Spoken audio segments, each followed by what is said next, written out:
Today we're talking about Uranus in Gemini. Yes, that's right. The planet Uranus, the Great Awakener, has now moved into the sign of Gemini. We need to get into this. We're going to break it down. There is so much that we're going to talk about today. My notes are on fire. And if you could if you're not driving, if you're not out, whatever you're up to, if you could take 30 seconds, pause me, go to either Apple Podcasts or Spotify, give us a good old 5-star review, give us a rating, and then leave a review if you're on Apple. That would be incredible. That would help this podcast to reach more people, help the power of cosmic insight and empowerment to help more people in their lives and businesses. Thank you so much. I appreciate you. I'm doing something really special right now. If you're listening to this summer of 2025, if you do leave us a 5-star review or comment on either of those platforms, you can email me and get a course. You get a numerology course. It's called the Life Path Number Masterclass. You get the video, you get the workbook, and you can start understanding more about your path and purpose with your life path number in numerology. So that is my thank you to you. Because, I feel that if I ask you guys to do something to support my business, support the podcast, support getting the word out, I want to give you something back, Okay, thank you so much. Let's get into Uranus in Gemini.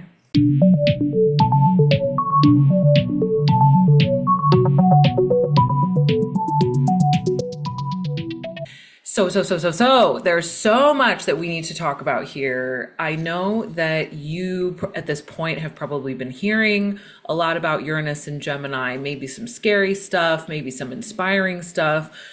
And by the end of today, I hope that you are cautiously optimistic, let's say, cautiously optimistic about what this could bring, but also eyes wide open to the changes, the disruption that is coming our way. That is really already here. We've already been getting a taste of this because we've had Jupiter in Gemini for the last year, but now we have Uranus in Gemini, and that brings a whole other flavor to the party. So where do we start? Today, for those of you who like a little roadmap, we're going to cover a lot of things. I'm going to start with a bit of an introduction to, for those who are totally new to astrology. I want to make sure this is super accessible for everyone. We're going to talk about, what is the planet Uranus? What are the dates that we need to be looking at? What does Uranus represent in the world? What does Gemini represent in the world, right? We're going to talk about the low expression of Uranus in Gemini, the high expression of Uranus in Gemini, because it's always a spectrum, always a spectrum. We're going to talk about the last times that Uranus was in Gemini, yes. And I know, for those of you who know, you already know. We're going to talk about what happened historically a little bit, but the focus of today is really about the final bit that we're going to do today, which is what this means for you. We're going to break it down. You need to make sure that you can look at your birth chart at some point and find out what house you have Gemini in, because we're going to talk about how your life is about to be shaken up, disrupted in this area, so that you can be forewarned, so that you can plan ahead, so that you can be prepared to embrace the universe's invitations as they come. This is not about scaremongering. That's not the kind of astrology that I practice. It's not about feeling like, oh, we have no choice. I believe in free will in every moment. We always have an option for how we're going to meet the moment. Astrology just gives us a bit of a language to understand what's happening, why, and how we can work with it. So that's what we have to look forward to. Okay, so where should we start? Let's start with dates. Let's start with some dates and some context. So here we are in 2025. 2025 is a major year for change. It's a transition year. 2026 is really where we're anchoring a lot of the energies that we begin to open up this year from an astrological and also a human design. We are talking human design today as well, how Uranus and Gemini is activating the human design. By the way, for any haters that don't like the way I pronounce Uranus, just stop listening to this podcast right now. This is not for you. If you're going to criticize the way I pronounce it, which by the way is the correct way according to moi, then, this is not for you. But I digress. So we're going to get into a lot of things. Okay, so let's first talk about the context, like I said. So 2025, big transition year in numerology, Pythagorean numerology. It is a 9-year, which means that it's about letting go and it's about endings, right? And that can be all kinds of things. That can be literal endings to certain things, living in a certain place, your career, da da da. It could be endings, like a kind of literal ending. It could be a metaphorical ending. So you're just not willing to put up with certain things anymore. You're just not willing to take it anymore. You're just not willing to hold yourself back anymore, right? And that's not comfortable because human beings, even though we in some ways must change, we love change. In other ways, we also hate change, right? Because change means that we're moving into the realm of the uncertain. And that's what Uranus is really all about. It's about helping us move into the realm of the uncertain, into the realm of we don't know, into the realm of like, what is possible? What if? What if? There are 8 gateways that I went through, which, excuse me, by the way, you can still get my 2025 forecast. I believe it's $11 on my store. If you want to watch the forecast, I mean, sometimes you can watch forecasts after things have happened, and it's interesting to see and understand them in hindsight. So you can get that. But in that forecast, I went through the 8 gateways astrologically of 2025. We are almost finished with them. We're only halfway through the year, right? We just started Q3 in July is when I'm recording this. So this is number 7. This is the 7th gateway. The final gateway, the 8th gateway of the year, which just basically means big astrology, big disruption, big, moments in the cosmic that can help invite us into big changes in ourselves. So the next big gateway is eclipse season, which is in September. So we're almost done with like the biggest moments of the year. And really, I would say the rest of this year is going to be about integrating. We're going to have the autumn encore. That's going to be a different podcast where I talk about how 3 of our major planets that have changed signs are going to be retrograding back into the old signs. So we're going to have a bit of an encore of all those lessons and invitations that those gave us before, including Uranus. But for now, we're almost to the end of our big, big transitions for this year. Whew. How many of you are like, oh, sounds good. Let's be done, shall we? We still got eclipse season coming up, but this one is major. This one is historic. The planet Uranus changing signs. Uranus, changes signs roughly every 7 years or so. And it has just moved into Gemini as of July 7th, 2025. And it will be there, bar for a retrograde or 2, until August of 2032.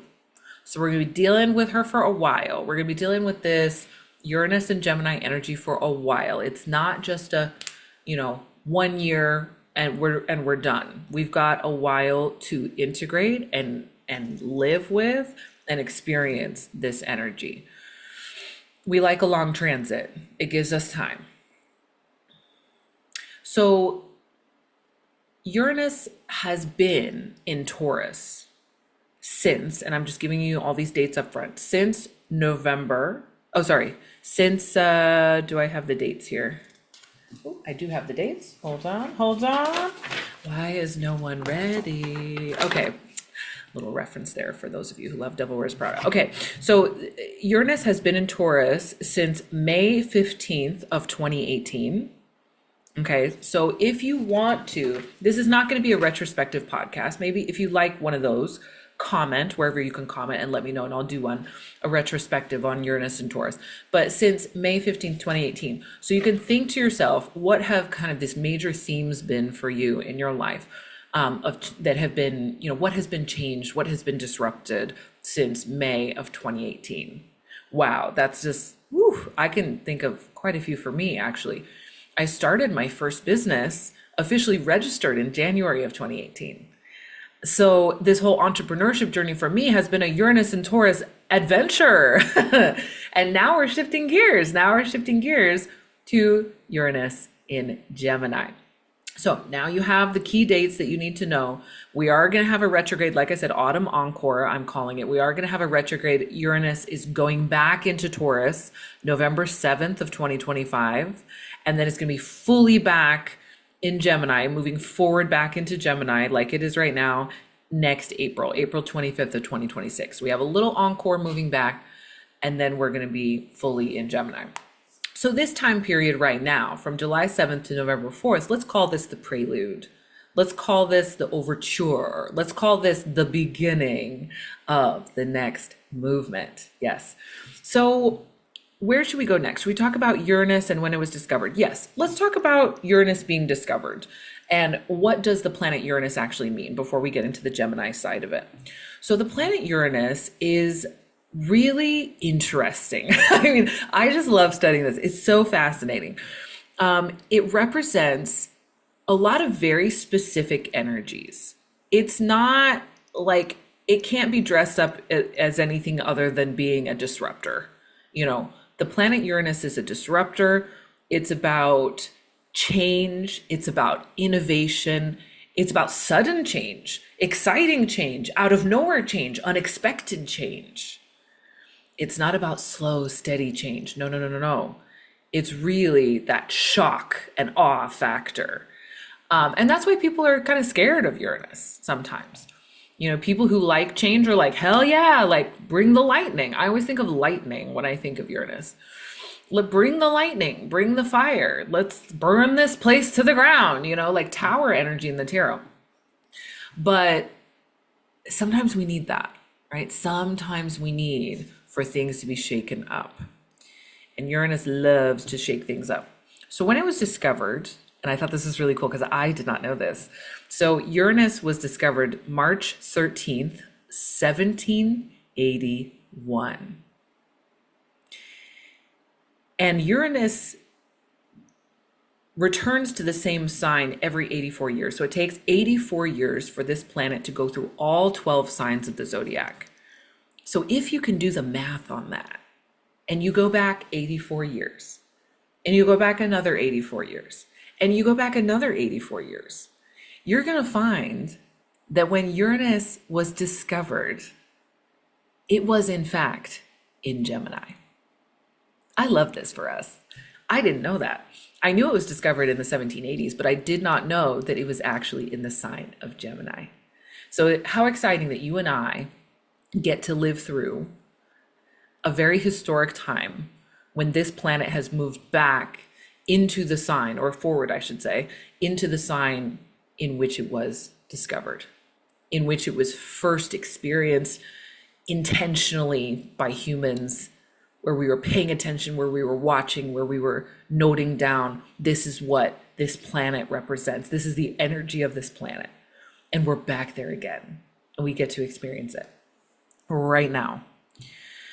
So when we say that it was discovered, right? And what we mean is that it was scientifically written down, written down by a scientist, and like, you know, people clapped, right? People saw the planet Uranus before, but they didn't know it was a planet. They thought it was a star because we didn't have an invention. It was absolutely necessary in order to see Uranus. We didn't have the telescope. So it's the first planet, quote unquote, discovered by the telescope. There's so much here that's about innovation, about science, about like moving forward, taking leaps forward in our understanding of the world, that is very connected to Uranus.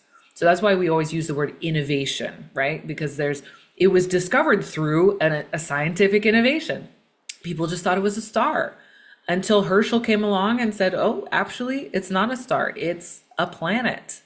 It's moving faster than stars. At first, I think he said he saw it was an asteroid. Let me read. I'm going to read. I've got sources today. This is going to be like a little bit of a research podcast. How fun. Okay, stay with me. Let me pull up my links. So I'm going to read some stuff for you guys. So we're going to get into the Greek mythology in a moment, but let's go to sciencemuseum.org. Uranus, the first planet discovered with a telescope. How cool is that? The seventh planet from the sun was discovered in 1781. It expanded the known limits of our solar system. It was the first planet to be discovered using a telescope. because Mercury, Venus, Mars, Jupiter, and Saturn are all bright enough to be easily visible with the naked eye. So even though people have seen, they would have seen it, they didn't know that it was not a star. So it was discovered by William Herschel. He was an astronomer and a musician, and he wanted to be a musician, but he couldn't really make enough money by it. So he moved to England. He was from Hanover, Germany, moved to England with his sister, who, by the way, ended up being an incredible, let me get my facts right, so I'm going to read it here, an incredible astronomer herself. But he's the one who saw it through his telescope in 1781. So yeah, work was scarce as a musician, so he went to move to the UK, to London specifically, and I believe he settled in Bath eventually.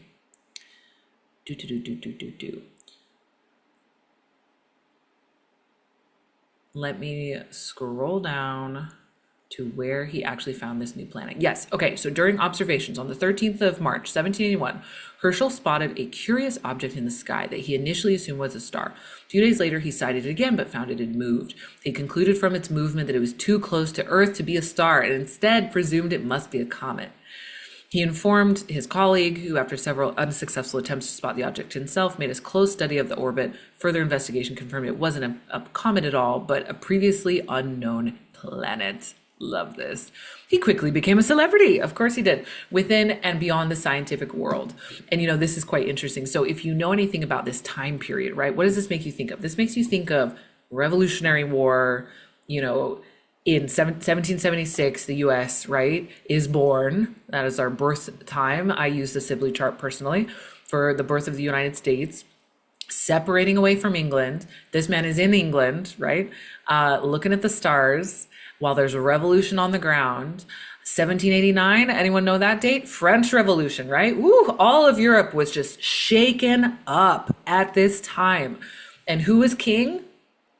Mad King George III. Yes. So King George III, as it says on this page, was delighted by the new planet. Not least, by the way, my favorite representation of King George III is in Hamilton. Do you know the song? That's like he's singing like "You'll be back." Oh, it's so good. Anyway, okay. King George III was delighted by this new planet, not least because Herschel had strategically chosen to name it Georgium Sidus. In other words, Georgian star. So Herschel, what a kiss butt he is. I know sometimes kids listen to this, so I try not to swear too much. But what a kissy butt. So he says that he's going to name Uranus after King George, right? It's like, oh, maybe I'll get, strategic. Maybe I'll get something out of this. And he did. He offered Herschel a pension that allowed him to give up music. Well, I'm not sure that's what he wanted, but allowed him to give up music, at least not be a starving musician, and devote all his time to astronomy. Naming the discovery after the King of England echoed a long-standing tradition in exploration of naming newly encountered lands, of course, exploration, you mean colonization, or geographical features after patrons and monarchs. Indeed, Herschel's contemporaries celebrated his achievements as equivalent to those of the explorer Captain James Cook. This is a quote, he may justly be deemed among astronomers that Cook is among navigators, the first of his profession, the explorer of worlds unknown, and the illustrator of the celestial, as our great navigator was of the terrestrial globe. The Gentleman's Magazine, Volume 55, 1785. So unsurprisingly, other astronomers in Europe were much less keen that the heavenly bodies should celebrate George III. German astronomer Johann Elert Bode proposed the name Uranus instead. Okay, so this is where we get the name Uranus. For those of you who, are history buffs, if you're just here for the how do I use this in my life, don't worry, that is coming. But for those of you who like a little history nerd off, I hope you're enjoying this. Okay, I am. So in Greek mythology, Uranus was the father of Saturn and the grandfather of Jupiter. Although this name was ultimately adopted, the British, classic, resisted changing official documents until the mid-1800s. Let me tell you, for a British person to change a document, especially one celebrating the royal family, got to move some mountains to make that happen. I say that as a British citizen. Okay, so interesting, right? Oh, and his achievements didn't end there. There was something else I wanted to say about his sister. So Her name was Caroline Herschel, continued to work closely with William. Together, they discovered thousands of previously unseen star clusters. We need to give her flowers. She became a successful and respected astronomer in her own right, discovering 8 new comets, rewriting star catalogs. Her achievements earned her the Gold Medal of the Royal Astronomical Society. She was the first woman to receive the honor and her own pension from King George III. Yes, Queen, get your bag. All right, Caroline Herschel, remember her name. Okay, so that's a little bit of history of, how was Uranus discovered? How things start means a lot, right? It from a personal development view, from a astrology point of view, how things begin tells you a lot about what they are. So we discovered Uranus, Herschel discovered Uranus, and it was like the first planet to be discovered by the telescope, about innovation. Meanwhile, he's looking at the stars. Meanwhile, empires are falling apart, at his feet. Meanwhile, new countries, like the United States and the new France are being created. The disruption, the revolution, the voice of the people. Like this is all part of, what Uranus has come to be known for in astrology. This episode is brought to you by The Star, my signature astrology course for empowerment. The Star is an astrology course for coaches or for those who wish to support others in their personal growth and development. This is an on-demand video course with 14 modules and a bunch of bonus videos as well. Of course, I pack it in, including a fantastic workshop by the incredible Colin Bedell of Queer Cosmos that you can watch anytime and you can come back to again and again. You will learn to confidently use the language of astrology using my modern, inclusive, and empowering cosmic clues approach.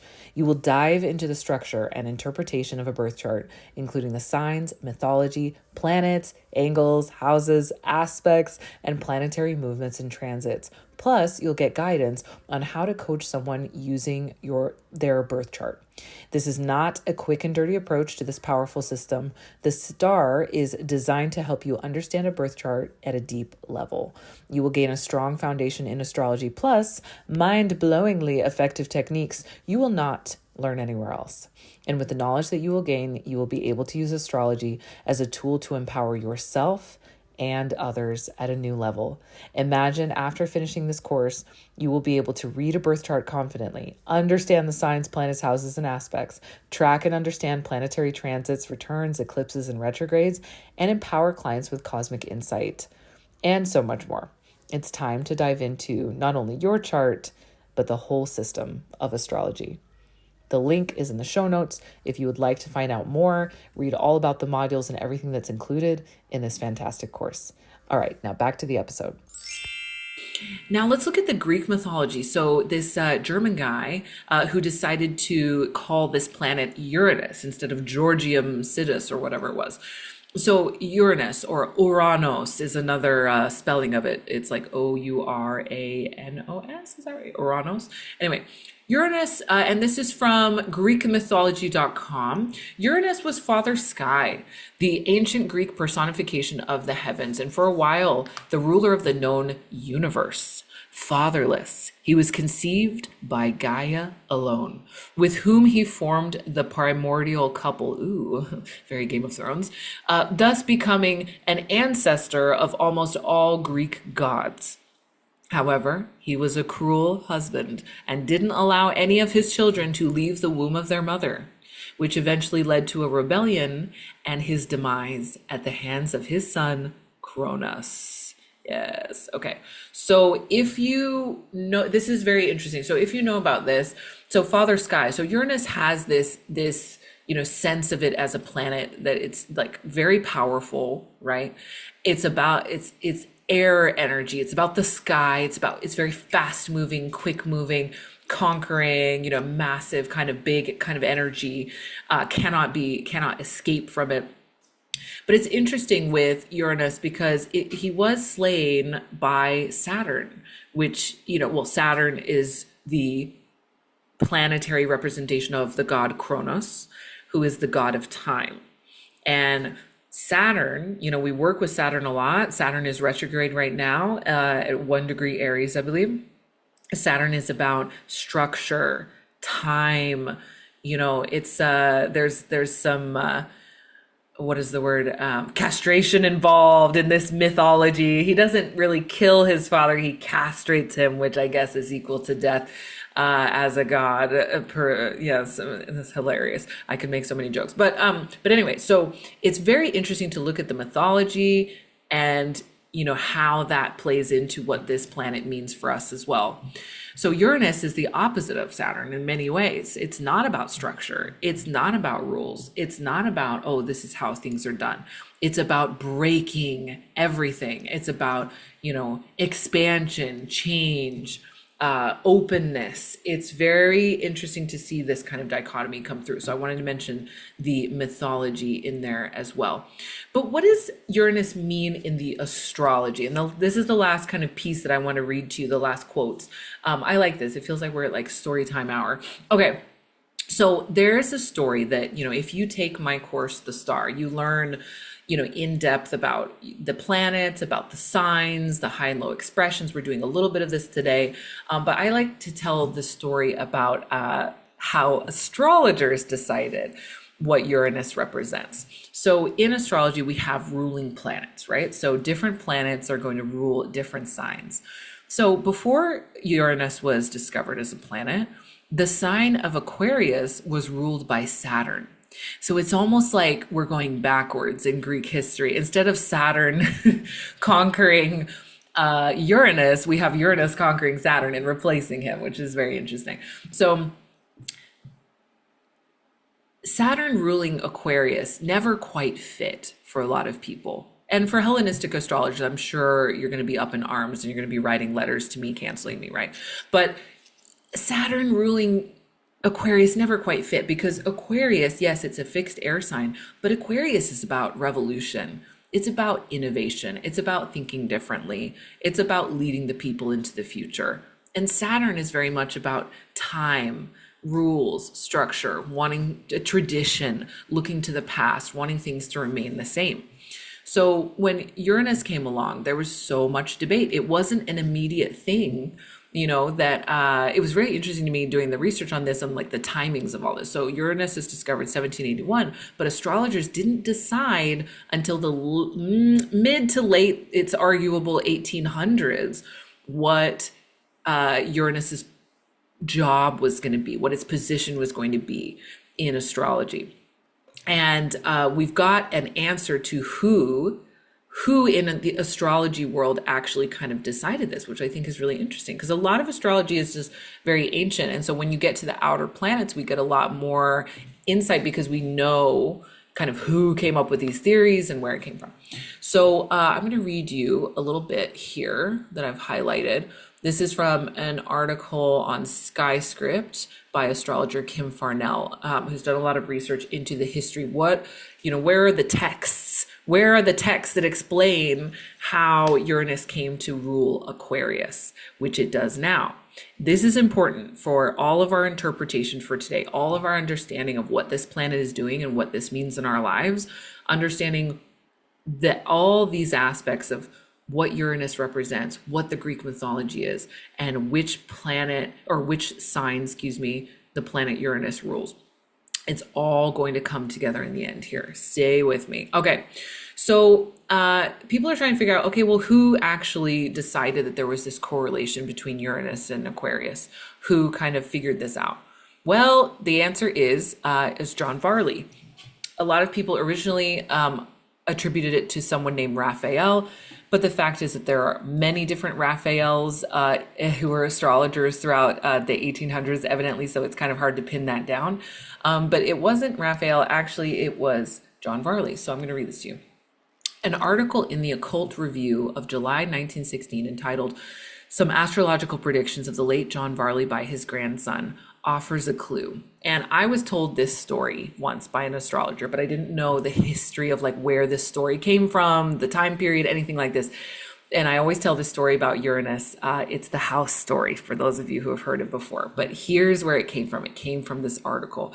And there's these memories that this astrologer's grandson has about him being the astrologer who figured out what Uranus meant, especially in relation to Aquarius. Okay, He says, he was in the habit of consulting his own horoscope each morning and bringing up directions, etc. On one particular morning, he was evidently ill at ease and thought he had an appointment. He did not go out. And about 11 in the forenoon, he gave his watch to my father, telling him to take it to the watchmaker in Regent Street and have it set to Greenwich time. He explained that there were some evil aspects in his horoscope which could come into operation a few minutes to 12 that day. He was so certain as to the evil effects that he might not go out, fearing some street accident. He said, I might be run over, or a slate might fall on my head. That he was uncertain whether his life or his property was menaced, but he saw in the figure that it would be sudden. The difficulty arose from the fact that the effects of the planet Uranus were not yet understood by astrologers, and his agitation increased as the time approached. He asked if my father was sure that his watch was put to Greenwich time, and complained that he could not go on with his work. Sitting down, he said 2 or 3 times, I feel quite well. There is nothing wrong with me. I am not going to have a fit or anything of the sort. Then, rising from his seat, he came to his father, saying, What is it to be? The time has passed. Could I have made some mistake in my calculations? He took some paper and a pencil to go through the figures again. Just then, there was a cry of fire from the street. He rapidly made a note in his astrological book as to the effects of Uranus. The house was burned down. All his property was destroyed. And unfortunately, he was uninsured. End quote. And then Kim goes on to say, why, oh, why do we not have Varley's notebooks? All our questions about Uranus would be answered. There were no dates given for when this event took place, and I've not been able to find any earlier versions of the story. Returning to our question of when Uranus began to assume rulership of Aquarius, the first tentative comment is in Raphael's Astrologer of the 19th century, which was written in 1825, but this is a little vague, and Raphael is clearly not totally convinced. The first categorical statement that Uranus rules Aquarius appears in Varley's book of 1828. So there's the answer. John Varley decided that Uranus ruled Aquarius in 1828, and perhaps he took out insurance on his next home.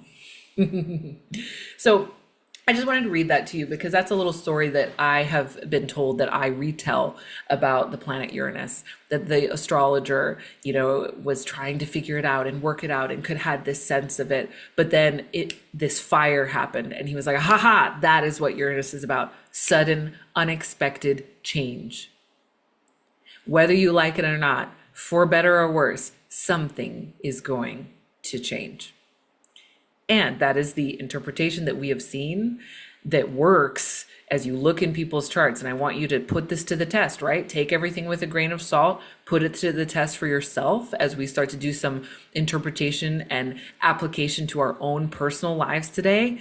Look at the placement of Uranus in your own chart and see if it bears true for you. So far, every time that I look at where someone has Uranus in their chart, it absolutely is an area where they become an innovator in their own work, in their own life.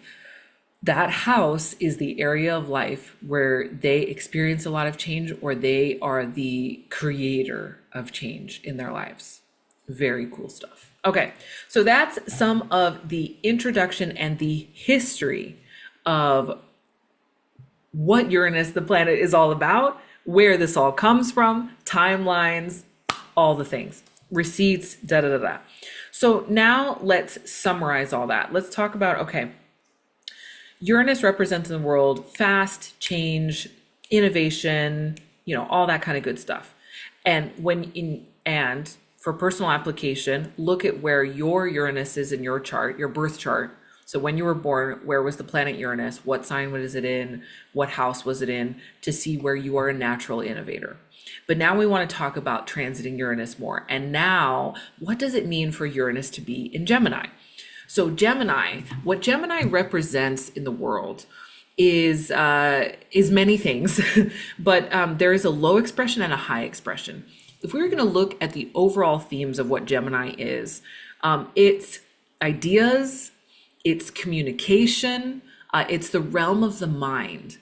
Gemini it kind of rules over a lot of different areas. Gemini is business. Gemini is journalism. Gemini is media. Gemini is communication. Gemini is authorship, writing books. Gemini is, anything where we are sharing information or ideas with each other. That process of sharing, it's very social, right? It's very fresh. It's very interesting. We're curious. Where someone is listening, someone is speaking. That's Gemini. That's all Gemini. It's very mind-based. So it's very much, when we talk about things like mental health, focusing on mental health in astrology, I believe like World Mental Health Month or Day is like during Gemini season, like it's all very connected. So when we're talking about the realm of like, how is the mind, how healthy or unhealthy is our mind? That's all stuff that Gemini cares about. That's all like the realm of Gemini. It's an air sign. It's a mutable air sign, which means it's very flexible, very fast moving. Often in the charts of lots of comedians, you'll see a lot of Gemini energy. Maybe a sun in Gemini, maybe a Mercury, maybe a Jupiter. Like there's a lot of Gemini energy. It's the gift of the gab, right? It's the person who can like take an idea, make it really funny. There's a good sense of humor. There's a lightness. There's a fun to it. And it just likes to know new things. It's not really interested in knowing necessarily the truth. The truth would be Sagittarius. That's the opposite sign of Gemini. Gemini's not really interested in the truth. Gemini is just interested in information. It just wants to know things. It wants to be a sponge. It wants to study. It wants to research. It wants to learn. It wants to take all the classes. It wants to watch all the TikToks. It's not about the truth, the one truth. That's Sagittarius. Gemini is like, I want to know the many truths. I want to know all the options. I want to understand the smorgasbord, the buffet of what my mind can enjoy in this life. So if you have a lot of Gemini in you, you're by nature a very open-minded person. You're a very flexible person. I have Moon in Gemini. And so communication is very important to my emotional well-being. Yeah, I have to talk it out. I'm a verbal processor.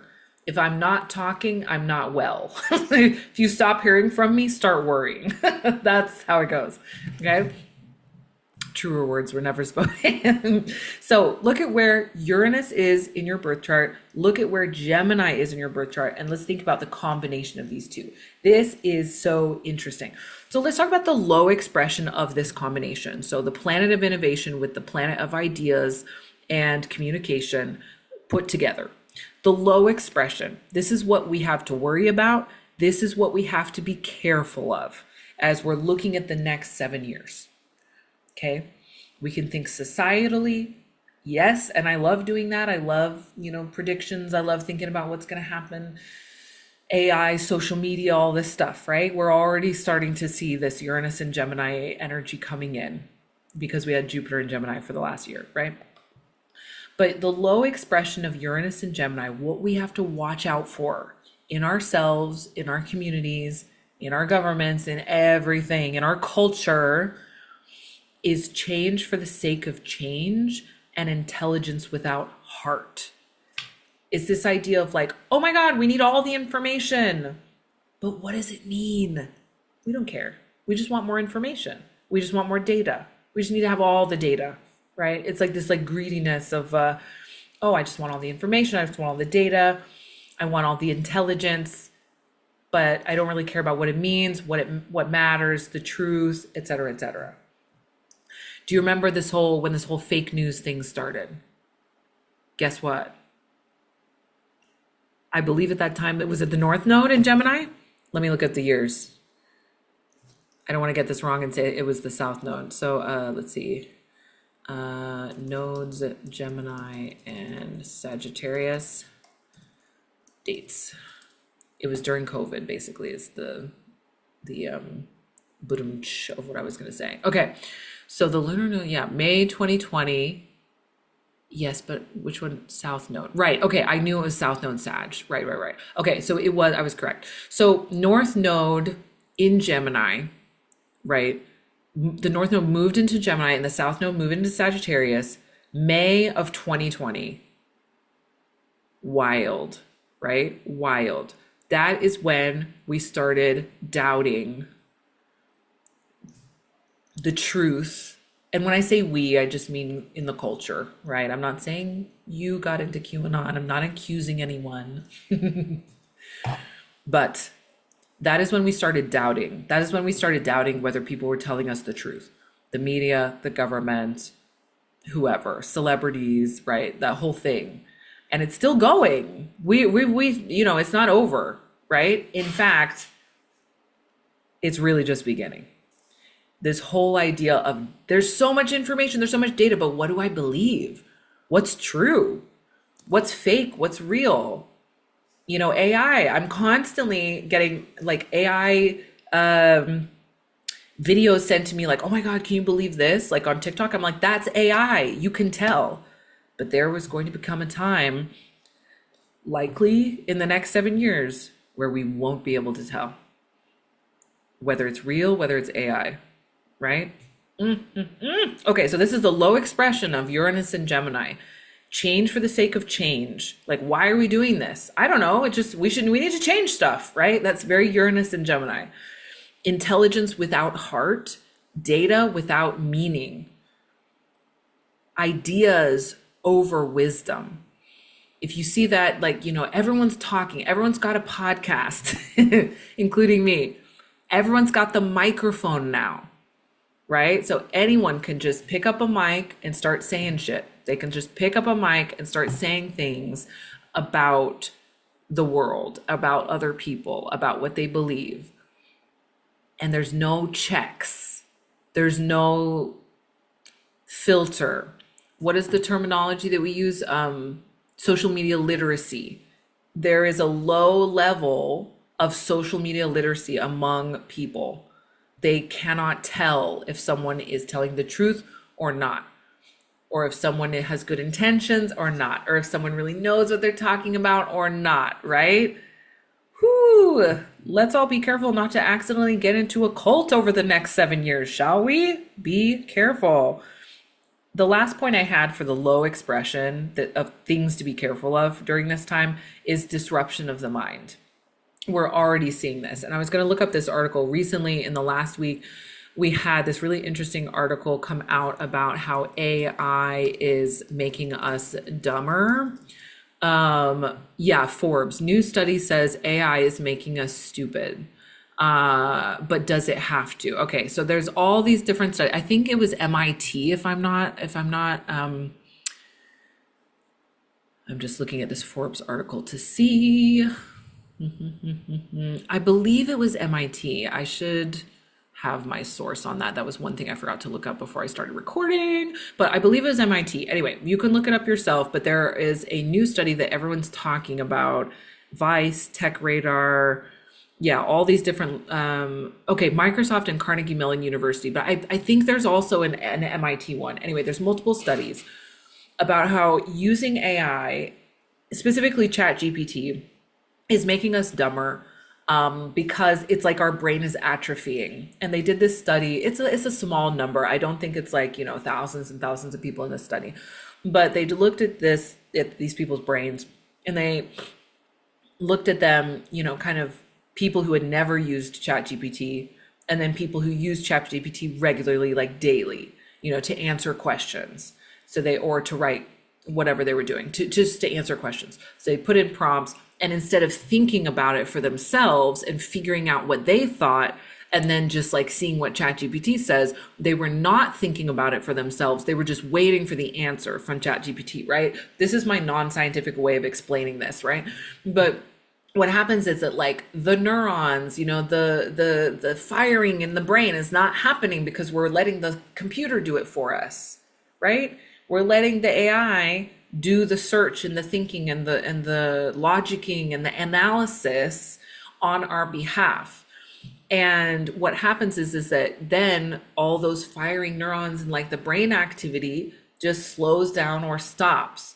And so we're actually ending up lowering our intelligence and lowering our ability to critically think. This stuff is scary, you guys. We have to be vigilant is the word. We have to be vigilant about this stuff. Yes, I absolutely believe that AI can be an incredible gift. an incredible innovation, an incredible thing that we can use to make things better, to be more productive, to do less of the boring stuff so that we can free up our mind and our time to do more of the creative stuff, right? Absolutely. I do see the possibility there. Open-minded, open-headed ajna. I also see the possibility for us giving over more and more and more of our brain, our autonomy, and our ideas to a machine with no heart, a machine with no empathy or compassion, a machine that doesn't have a community and doesn't love. And that worries me. So these are the low expressions of Uranus and Gemini that we have to be so aware of. Disruption of the mind. If we stop losing our mind, we lose it, right? Using our mind. You don't lose, what is it, the phrase? You don't use it, you lose it. We got to be so careful with our kids, so careful with ourselves with this stuff. And over the next 7 years, that's going to become more and more and more and more clear. Just on a personal note, I'm thinking, about my relationship with social media and how, and I'm sure there's going to be some amazing innovations that people come up with for how to stop the dopamine addiction that so many of us have. And it's getting worse, right? Stop our addiction to the scrolling while still being able to participate in the global culture, in connecting to people, in being creative, and in laughing and being entertained. I don't want all that to go away. I love social media. And I'm very worried about us living our lives through the phone, right? Through this device, rather than living our lives in the real world, in the physical world. So this Uranus and Gemini, it could go either way. It could go either way, but the choice is up to us on an individual level, how we are going to participate or not with innovation, technology, change, the different ways we communicate with each other. It's up to us. That's the good news. Okay, let's talk about the high expression. Let's talk about the positives here. There's some great stuff that could come out of the next 7 years. Okay, the high expression of Uranus and Gemini, awakening. Uranus is the Great Awakener. This is the word. Ooh, like my newsletter this week, this is what I called it. I call it the Great Awakener makes its move, right? What's your move going to be? So it's the awakening of the mind. Everyone's talking about consciousness, right? We're finally starting to understand consciousness. What is consciousness? How can we be more conscious? How can we awaken more consciousness in our world, in ourselves? We're awakening the mind. What is it they say? I don't know the percentage, but we only use 10% of our mind or something. Imagine if we use 20%. Awakening the mind. Awakening to embrace change. A lot of people, are stuck being like, well, this is what we've always known. Uranus and Gemini comes along. Here's some new ideas, right? People complain about the two-party system. Let's change that. How about we have a third? How about we have a fourth? How about we have a fifth? People say, capitalism is the only one that works. Socialism never worked. Oh, really? Let's look into the history of that. Maybe there's another system. Maybe there's something else, right? Let's bring the ideas. Let's talk about it. Let's figure this out, right? Oof, so fun. One thing I haven't mentioned so far is, which I kind of briefly mentioned at the beginning, is that, so the planet Uranus rules Aquarius. What planet is in Aquarius right now? Pluto. What planet was in Aquarius when Uranus was discovered? Pluto. All right, so we're experiencing the Pluto return of the United States and the Uranus return at the same time. Whew. We'll get into the history in just a minute. I'm giving you I'm itching to talk about it a little bit. But let's get back to the high expression of Uranus and Gemini. Okay, awakening to embrace change. Innovating in communications. So right now, how do we communicate with each other? We text each other, we talk on the phone, we have social media, we each speak our own languages. what's going to be next? What's next? What's the next way we're going to communicate with each other, right? I started this podcast. It's almost, I think it's 19 months old. This podcast is 19 months old. What if you decide to start communicating differently with your people? What if you decide to start a podcast? Podcasting is like the fastest growing media. And that's also from a monetary point of view, right? What if you decide to open up a new income stream for yourself, start a podcast, get a mic, say something, right? How are you going to innovate and in the way that you communicate your work, your people? What's next? I'm excited about this. Change in social connection, right? How do we connect socially? Are we going to do it virtually? Are we going to do it in person? How are we going to connect socially? What's happening with TikTok on the small scale? What's happening with TikTok on the big scale? How are we connecting socially? What is that going to look like over the next 7 years? Wow. I mean, I'm excited. Let's see. And the last couple of points I have for the high expression of Uranus and Gemini, new ideas for commerce, business, and sharing. Maybe in new business models, new ways to connect. I've talked a lot about when I talk about business and like predictions for what's going to happen. Right now, one of the big things, I'll let you in on this if you don't already know, is subscription, right? There are different new business models that are being created, right? Brand sponsorship is one that's being kind of democratized now. It's not just celebrities that get brand deals. It's like you and me. I'm working a brand deal right now. I'm so excited about it in the health space. So coming soon, watch this space. But like brand deals, right? New ways of doing business, new ways of gaining income, new ways of sharing the wealth, new ways of getting your work out there, right? There's so many new and different ways to do things. And I'm sure that many more innovations are going to come. So stay open. Don't think that your business today is going to look the same that it did in 7 years. It is not. It is not. Because Uranus is in Gemini. The Great Awakener has moved into the sign of commerce, business, and communication. And you think that's not going to bring change? Hoo-hoo. We don't even know. We don't even know the change that this is going to bring.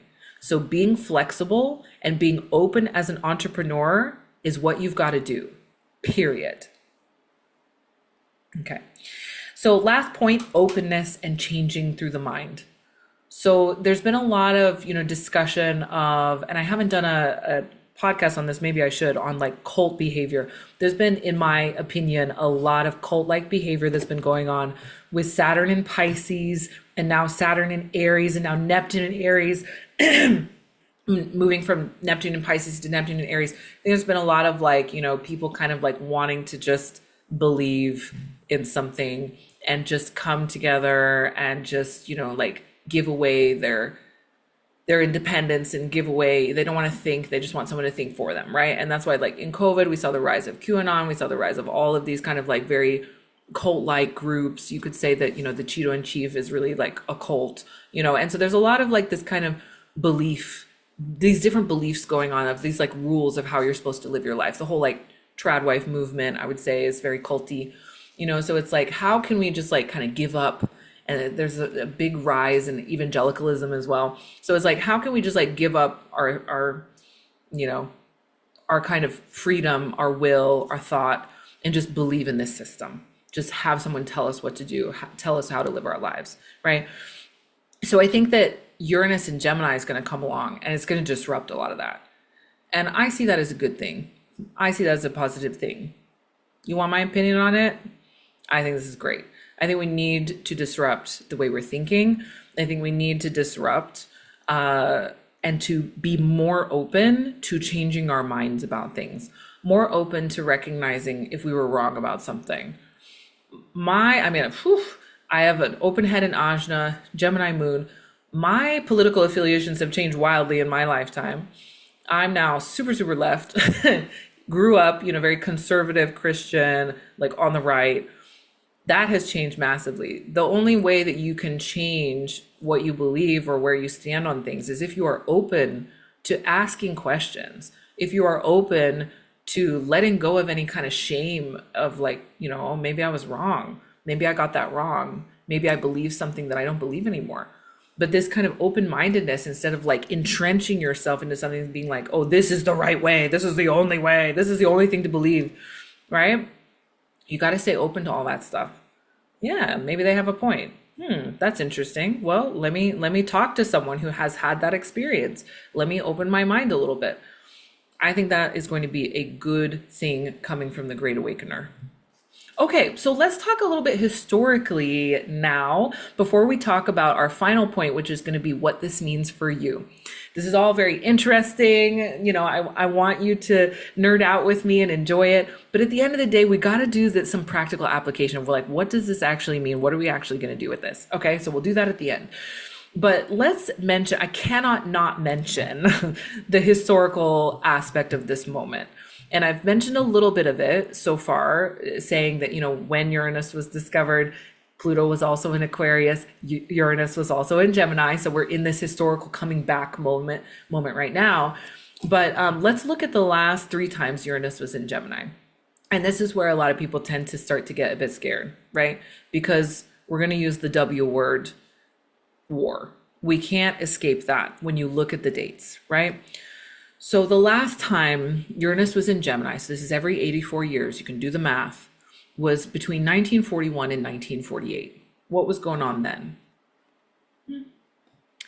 It's like, Who Wants to Be a Millionaire? For 10,000, tell me, Barbara, what was going on between 1941 and 1948? You guessed it, World War II, okay?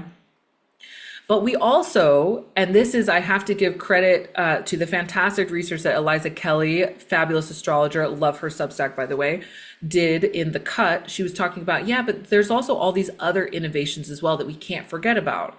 So yeah, there was wars, but there were also all these innovations happening at the same time in a technological sense, which is Uranus, right? Uranus, technology, revolution, innovation, change, ideas. It's not only the wars, although the wars are something that we cannot ignore. So yes, we had World War II. We also had innovations in the radio and in propaganda, right? Same as now. It's like, what do we believe? You know, it's like they're eating the cats, they're eating the dogs, right? Propaganda. Are you going to believe it? Is there any proof? It's actually been disproven, and yet people still believe. Right? So very interesting. Uranus and Gemini, the mind, what is real, what isn't, what is the truth, what isn't, right? This kind of, it's a little bit confusing. So that happened in 1941 to 1948. Before that, Uranus was in Gemini 84 years before that, 1859, 1865. For $100,000, Barbara, what's your answer? Civil War. Yes, indeed. The North and the South. We're still talking about it. We're still debating it, evidently. What happened and who won? Okay, so the telegraph was one of the technological innovations that took off, and also the mass printed newspaper, and also the railroads. So there's lots of innovation, communication, transit, how we share things, how we share ideas, how we communicate with each other. Wow. 1859 to 1865. Okay, before that, we're going to do one more. The Uranus return, I'm giving you a little bit of a clue here, but Uranus was last in Gemini. Before that, 84 years before that, 1775 to 1781. And of course, 1781 was when it was discovered via Herschel's telescope. 1775 to 1781. Anyone remember what was going on at that time in the world, in Europe, in America? Well, America became America, the United States, 1776. So the Revolutionary War was going on, right? Revolutions across Europe, in France, in other places, saying, hey, we want to be our own country. We don't want Mad King George to have dominion anymore. Hands off our tea. Interessante.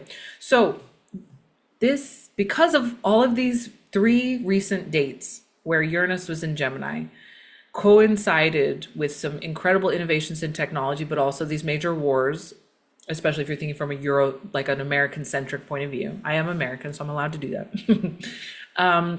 People are worried, right? People are worried that Uranus and Gemini this time, what is it going to mean? Is it going to mean a war? Or is it going to mean an information war? Or is it going to mean just the innovation side? What's going to happen? And none of us really know, but we do know that there's going to be major disruption and that there's going to be major innovation. And that our role as people who are aware of this, as people who know about this, as people who are intentional, heart-centered, and heart-led, our role is to shape the innovation, to shape the change, to say yes to the things that protect people, that bring love, that make the world a better, safer place for all of us, right? And to say no to the things that bring pain, separation, injustice. That's what I believe. That's our role. We get a choice. Astrology is not about morality. Astrology is just energy. It's just these energetic things that are happening and an explanation for what they are. But why they are, what happens, for the good of whom, that's up to us. We can bring our own sense of morality, our own sense of values. The values I value are justice, equality, freedom to be yourself, freedom to love who you want, freedom to protect the people who need protecting, who need support, right? Those are my values. Those are the values I want to see innovated upon in this time. And all of us are going to have to face a choice at some point or another as to which values we are going to uphold in an age of massive disruption, change, and innovation. So let's bring it down in our final point. Let's bring it down to what this means for you. Oh, wait, first, one more date I wanted to give you, the exact date of the Uranus return of the US. So like a Saturn return, right? Every 30 years, the Uranus return every 84 years. So it's going to be at 8 degrees Gemini, which is the exact place it was when the United States was born, 1776 in Pennsylvania, July of 2027. So we have, literally 2 years. 2 years from now is when the exact moment of the United States Uranus return is going to be. Okay, so mark your calendars. 2027. That's the year I turned 40. I'm so excited. Wait, is that right? No, I turn 40 next year. Okay, well, I'll be 40 at that July, which is so fun. Oh my God, what a 40. Okay, so what does this mean for you? Now let's boil all this down. So we've done a lot of talking. I don't even know how long I've been going at this point. We've been doing a lot of talking, but we need to boil this down to like, okay, what does this mean for our own chart? So what you want to do, if you're not driving, if you have your chart up, look at which house do you have Gemini in? That's what we need to know. Which house do you have Gemini in your astrology natal birth chart? Oh, and the human design. I can't forget that. Okay, we've got to also talk about the human design. Which house do you have Gemini in? That is the house that for this next 7 years is being disrupted. Okay, so I'm going to do a little whirlwind as I always do. If you have, and I have 3 keywords for you. So I like to make this simple, right? Like we're going to boil everything we've said down into 3 simple keywords. Ideate, innovate, communicate. Got it? Ideate, innovate, communicate. If you have Gemini in the first house, that means that for the next 7 years, you're going to be having new ideas. You're going to innovate and you're going to communicate differently about who you are. This is about your identity. This is about who you are and what motivates you and what your needs are. So this is like, ooh, wow. I mean, this is a makeover, honey. This is a 7-year makeover of who you are. All my Gemini risings out there, anyone who has the majority of the sign Gemini in the first house, this is an incredible 7-year glow up for you. This is a time when you are truly being open to new ideas, innovations, and to communicating about who you are. Write a book, honey. Woof, write a book, film a Netflix series, get a podcast, do it. Second house. If you have Gemini in the second house, that means you're going to ideate, innovate, and communicate differently about your money. So this is a money glow up for you. Okay, so what are your values? How are you using your money? How are you getting your money? How are you spending your money? This is an incredible time for you to be open-minded about how that's going to change. Third house, communication. So this is, again, write a book, get a podcast, do the thing. Now you are ideating, innovating, and communicating differently about how you express yourself. This is about how you express yourself. Exciting. Fourth house, this is me. It's about home and family. So ideate, innovate, communicate about home and family. How does that look different? How does your home, maybe you're going to move house, right? Maybe you're going to move house. Maybe you're going to communicate or connect differently to your family. Maybe you're going to create a found family that's totally different. Maybe you're going to innovate in the way that you connect or disconnect, right? Exciting. Okay, fifth house. This is creativity and also potentially children. So your relationship with your children, if you have them, but also your relationship with your inner child. You're going to ideate, innovate, and communicate. And this is very creative. So if you're a creative person, everyone is a creative person, but you want to really lock into your own creativity. So maybe it's like a new art form that you're taking up. Maybe it's a new way of doing your art, a creative way of thinking, a creative way of being. Sixth house, if you have Gemini in the sixth house, that means that for the next 7 years, it's ideate, innovate, and communicate about your health and your lifestyle. So your health and your lifestyle are getting a glow up. If you really, especially with Uranus being like sudden changes and the realm of the mind, take care of your mental health. That has always been really important to you. If you've got Gemini in the sixth, mental health is the health that you need to focus on the most. But with Uranus there, it's like sudden changes, things happening, unexpected. Like you need to make sure that you are resourced and supported around your mental health, especially, but health of the body and also your lifestyle, how you live your life. What's your day-to-day? What's your routine? That is going to have a major glow up. Okay. And then you have the seventh house. This is your relationships. So it could be could be platonic, but probably romantic. Could also be business partnerships. Your relationships need to glow up. There's some ideation, innovation, communication that needs to be new and different. Gemini in the seventh house. So fun. All right. So Gemini in the eighth house, transformation and power dynamics. There is some kind of power dynamic between you and another person, you and an organization, you and family, whatever it is that needs to be shaken up. There's some disruption that needs to happen there. There's some new ideas. There's some innovation. There's some new communication that needs to happen so that can be shifted in your favor. You are going to transform. Now is the time.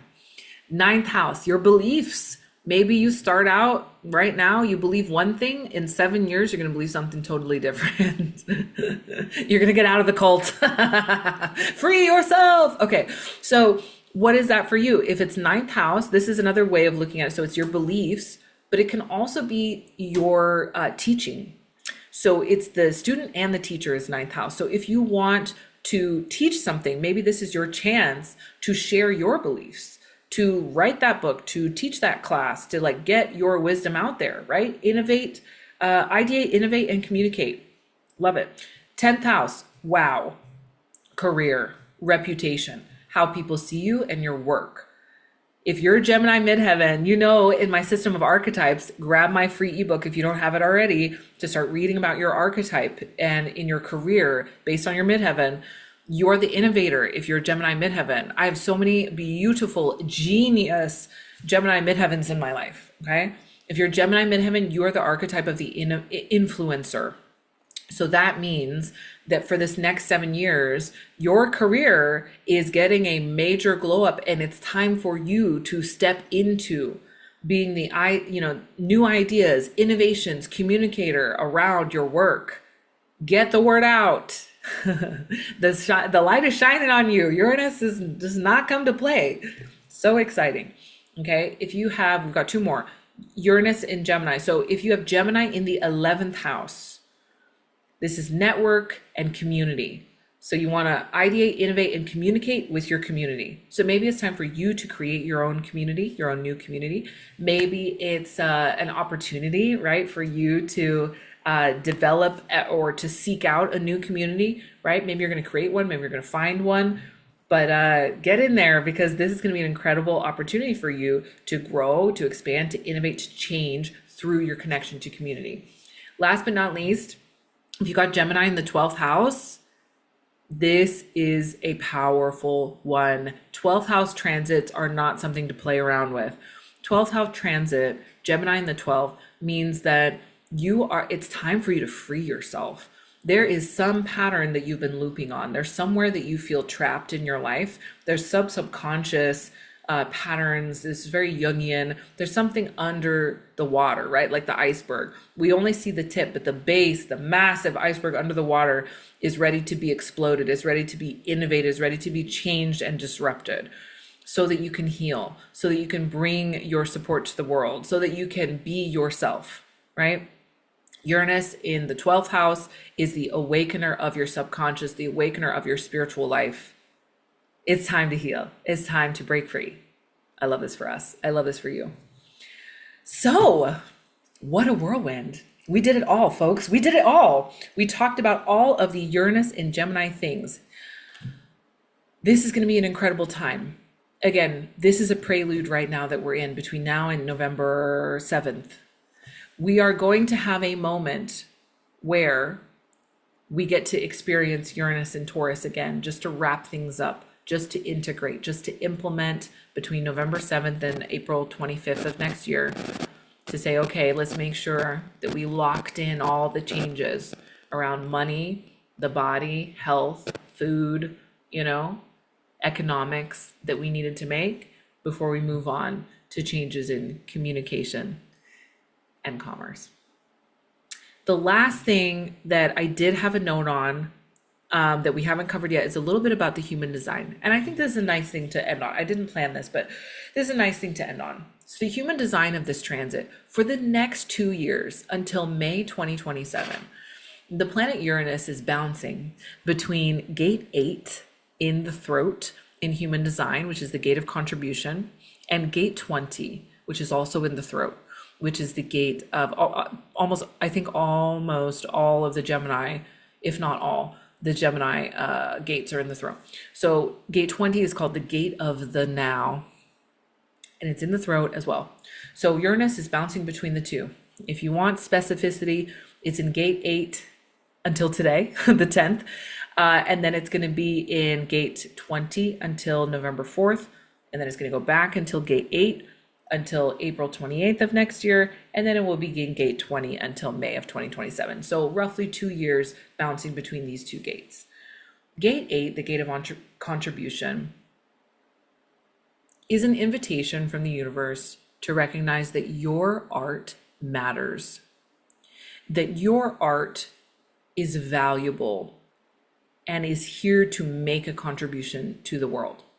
These are both individual circuitry gates. So they're both about me. They're both about me and you as the individuals that we are, and about how being the individuals that we are, the critical thinkers, the creative ones, the artists, the ones who break the mold, the one who there's only one of us, right? One of one. By being the individual, that is how we make our art and our contribution to the world.